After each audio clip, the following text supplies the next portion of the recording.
J'ai 80 ans et je n'ai jamais dit cela à personne.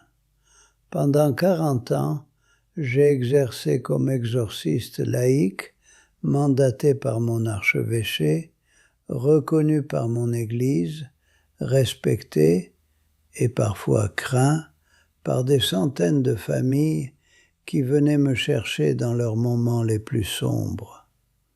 Je m'appelle Henri, je suis de Lyon, fils d'un père ouvrier et d'une mère qui portait son chapelet comme d'autres portent leur souffle, instinctivement, comme si la foi était une fonction biologique. J'ai servi l'Église pendant 40 ans avec une dévotion totale. Et pendant ces 40 ans, j'ai fait des choses au nom de Dieu qui méritent d'être dites à voix haute avant que je parte. La marque de la bête dont les prédicateurs parlent depuis des siècles, le tatouage, la puce électronique, le numéro dans la chair, ils ont tout faux. La marque que je connais, celle que j'ai vue fonctionner de près et que j'ai moi-même apposée sur des âmes, c'est celle qu'une institution religieuse grave dans la chair d'un homme quand elle lui apprend que la soumission est identique à la foi, que le silence est identique à la vertu, que servir la structure de l'Église est identique à servir Dieu lui-même. Cette marque-là, je la porte. Je l'ai portée pendant 40 ans sans la voir, et je l'ai apposée sur des gens qui méritaient infiniment mieux. Si vous êtes prêts à m'entendre jusqu'au bout, je vous demande de rester. Pas parce que je suis sage, parce que je suis honnête pour la première fois depuis très longtemps, et parce que le temps qui me reste est court. Je suis né en 1944, dans les années de la fin de la guerre, dans une famille catholique lyonnaise, où l'Église était le second foyer. Mon père allait à la messe tous les dimanches, sans jamais manquer, même pendant les années difficiles. Ma mère priait le soir à voix basse, et ce murmure était le dernier son que j'entendais avant de m'endormir pendant toute mon enfance. Quand j'ai eu 20 ans, la France traversait une période étrange. La société se libérait avec fracas, 1968 approchait, tout semblait vouloir se déchirer et se reconstruire. Mais dans certains milieux catholiques, il y avait un mouvement inverse, un retour à quelque chose de plus ancien, de plus intense, de plus mystique. Le renouveau charismatique catholique arrivait des États-Unis et transformait des paroisses entières. Des gens parlaient en langue.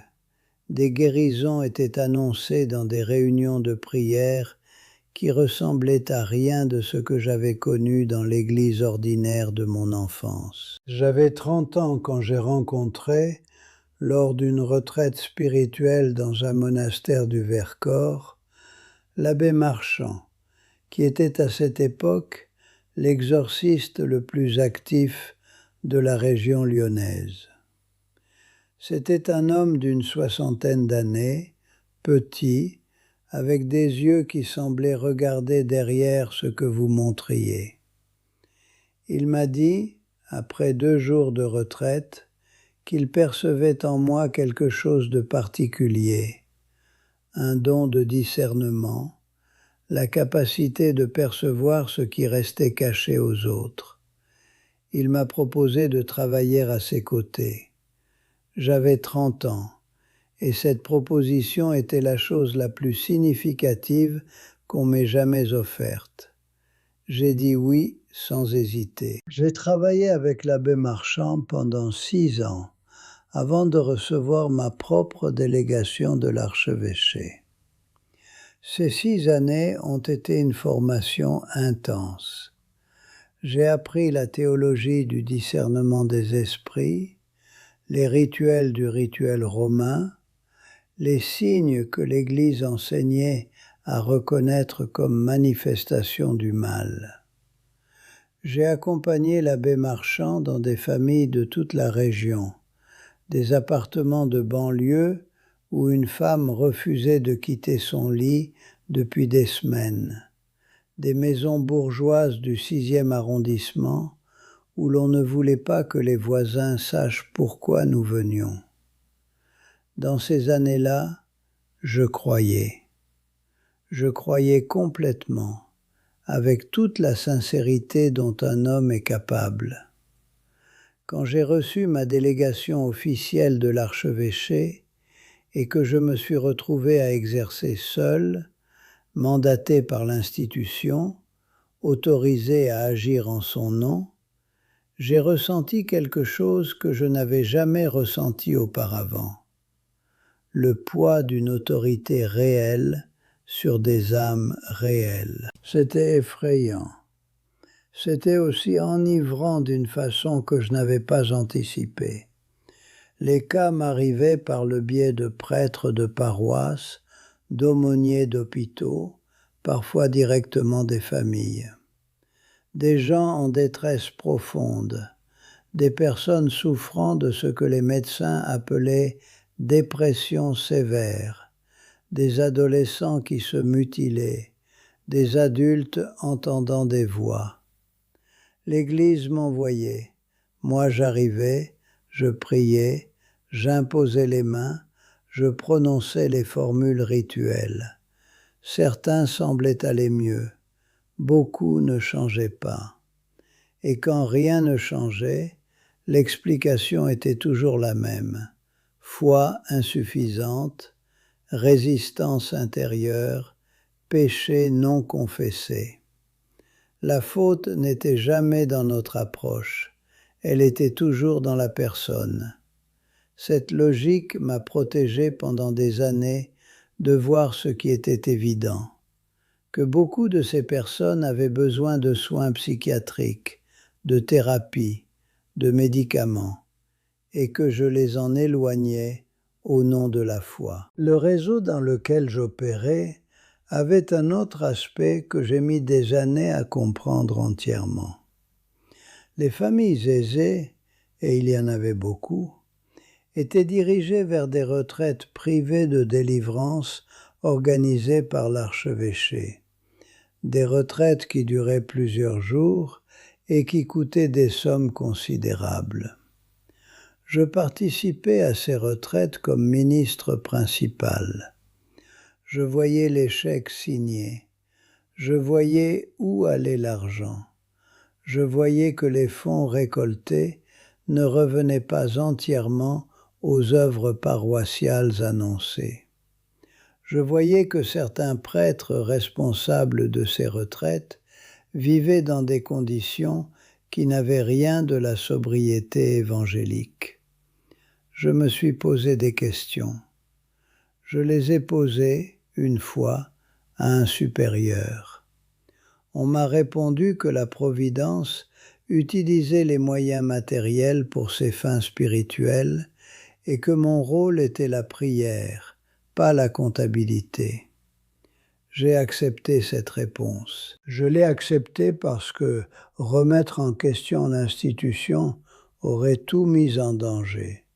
Ma délégation, ma place, l'identité entière que j'avais construite sur 40 ans de service.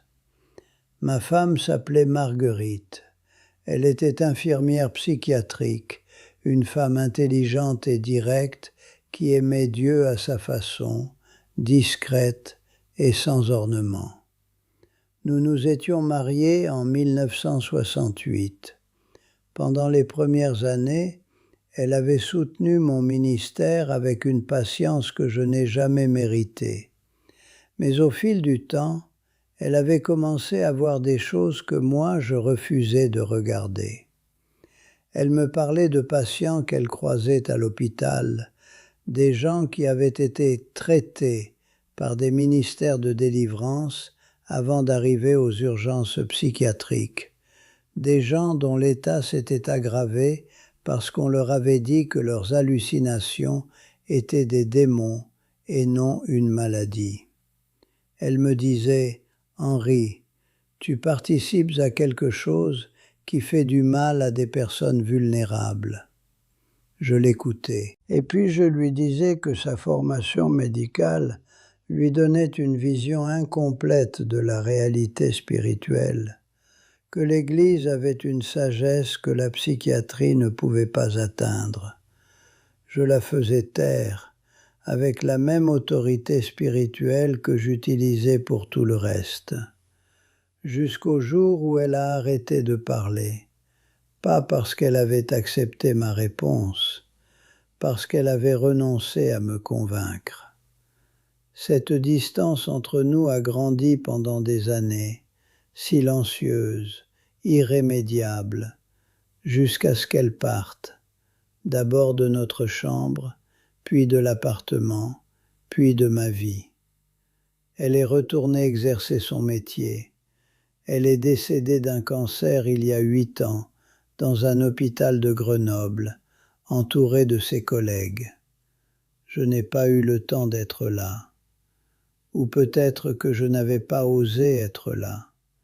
Ce n'est pas une distinction que je peux faire avec honnêteté maintenant. Quelques mois après son départ, elle m'avait laissé une lettre. Une lettre dans une enveloppe blanche sur la table de la cuisine, avec mon prénom écrit dessus de son écriture précise. Je ne l'ai pas ouverte le soir où je l'ai trouvée. Je ne sais pas pourquoi. La peur, probablement. Je l'ai rangée dans le tiroir du bas de mon bureau, et pendant des années, elle est restée là. J'y pensais parfois, le soir, quand le silence de l'appartement devenait trop lourd, mais je ne l'ouvrais pas. Ce n'est qu'après sa mort, après ses funérailles auxquelles j'ai assisté de loin, assis au dernier rang comme un étranger, que je suis rentré chez moi et que j'ai sorti cette lettre du tiroir. Mes mains tremblaient. J'ai lu. Elle avait écrit avec la même précision qu'elle mettait dans tout ce qu'elle faisait. Elle ne m'accusait pas. Elle m'expliquait simplement ce qu'elle avait observé pendant nos années ensemble, ce qu'elle avait vu dans mon regard quand j'exerçais mon autorité, ce qu'elle avait ressenti quand je lui avais appris à se taire. Et à la fin, une phrase que je ne peux plus lire sans que quelque chose en moi se brise. Je t'ai aimé, Henri, mais tu n'as jamais eu besoin de mon amour. Tu avais l'Église. Cette lettre est sur ma table de nuit. Voilà ce que c'est, la marque de la bête. Ce n'est pas un numéro dans la chair. C'est la marque que l'institution grave dans l'âme quand elle devient plus réelle que les êtres humains qui vous entourent. Quand le service de la structure devient plus urgent que la présence à ceux qu'on aime. Quand l'autorité religieuse remplace la capacité d'entendre. J'ai porté cette marque pendant 40 ans. Je l'ai apposée sur des personnes malades qui avaient besoin de soins. Je l'ai laissée grandir entre Marguerite et moi jusqu'à ce que la distance soit infranchissable. Si vous êtes à l'intérieur d'une structure religieuse qui vous apprend que la soumission est la mesure de votre foi, qui utilise l'autorité spirituelle pour museler vos questions, qui fait de la loyauté envers l'institution une vertu plus haute que la vérité, alors je vous demande, en tant qu'homme qui a vécu à l'intérieur de cette logique pendant 4 décennies, de prendre au sérieux ce que je vous dis. Le Jésus que j'ai finalement rencontré, seul dans cet appartement silencieux, à 75 ans, avec rien d'autre que les évangiles et le poids de ce que j'avais fait, ce Jésus n'avait pas besoin de ma soumission. Il avait besoin de mon honnêteté. Cela ne coûte rien. Et cela n'appartient à aucune institution. Après le départ de Marguerite, j'ai continué pendant encore plusieurs années. La culpabilité institutionnelle se normalise, elle devient le fond sonore de la vie quotidienne, et on finit par ne plus la sentir. Je continuais mes interventions, mes retraites. Mais quelque chose avait changé à l'intérieur. Je regardais les gens avec des yeux légèrement différents. Une femme est venue me voir un jeudi matin, une femme d'une quarantaine d'années que j'appellerais Élise. Elle souffrait depuis des mois de ce que sa famille décrivait comme une présence oppressante, des nuits de terreur, une incapacité à prier. Elle était épuisée, les yeux cerclés de noir, les mains qui tremblaient légèrement sur ses genoux. J'ai fait ce que j'avais fait des centaines de fois. J'ai prié, j'ai imposé les mains, j'ai prononcé les paroles du rituel. Et au milieu de la session, elle a commencé à pleurer, non pas de façon théâtrale, mais avec une tristesse profonde, silencieuse, qui ressemblait à autre chose qu'à une délivrance. Elle m'a dit après, « Ma fille a été agressée l'an dernier. Je n'arrive pas à dormir depuis. Je pensais que c'était spirituel. » Je suis resté immobile pendant un long moment. Élise n'avait pas besoin d'un exorciste. Elle avait besoin d'un thérapeute spécialisé dans le trauma.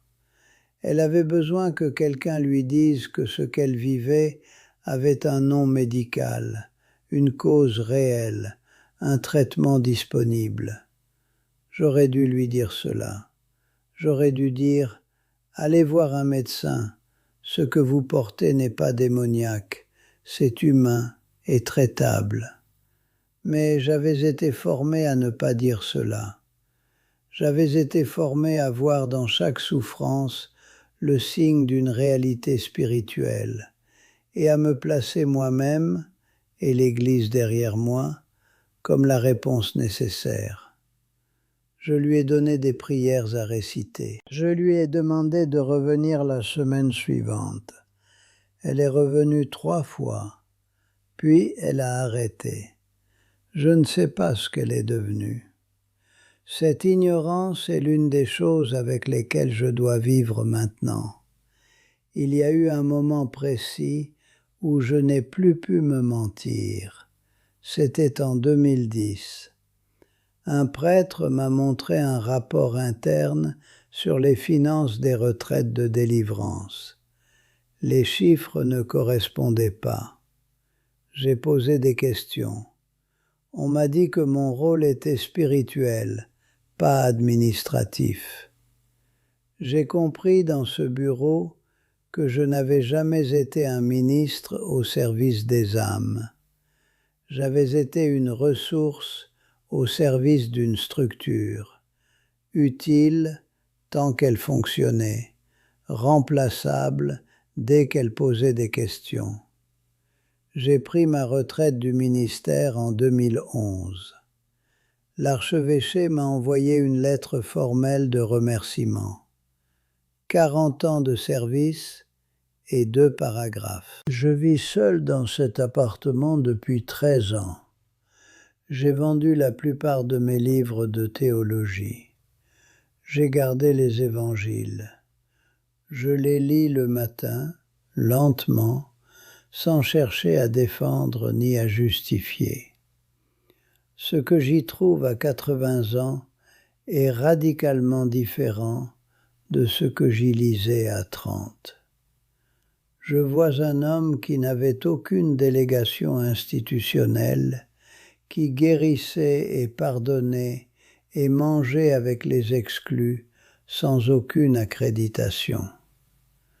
Je n'ai pas de réponse théologique à vous offrir.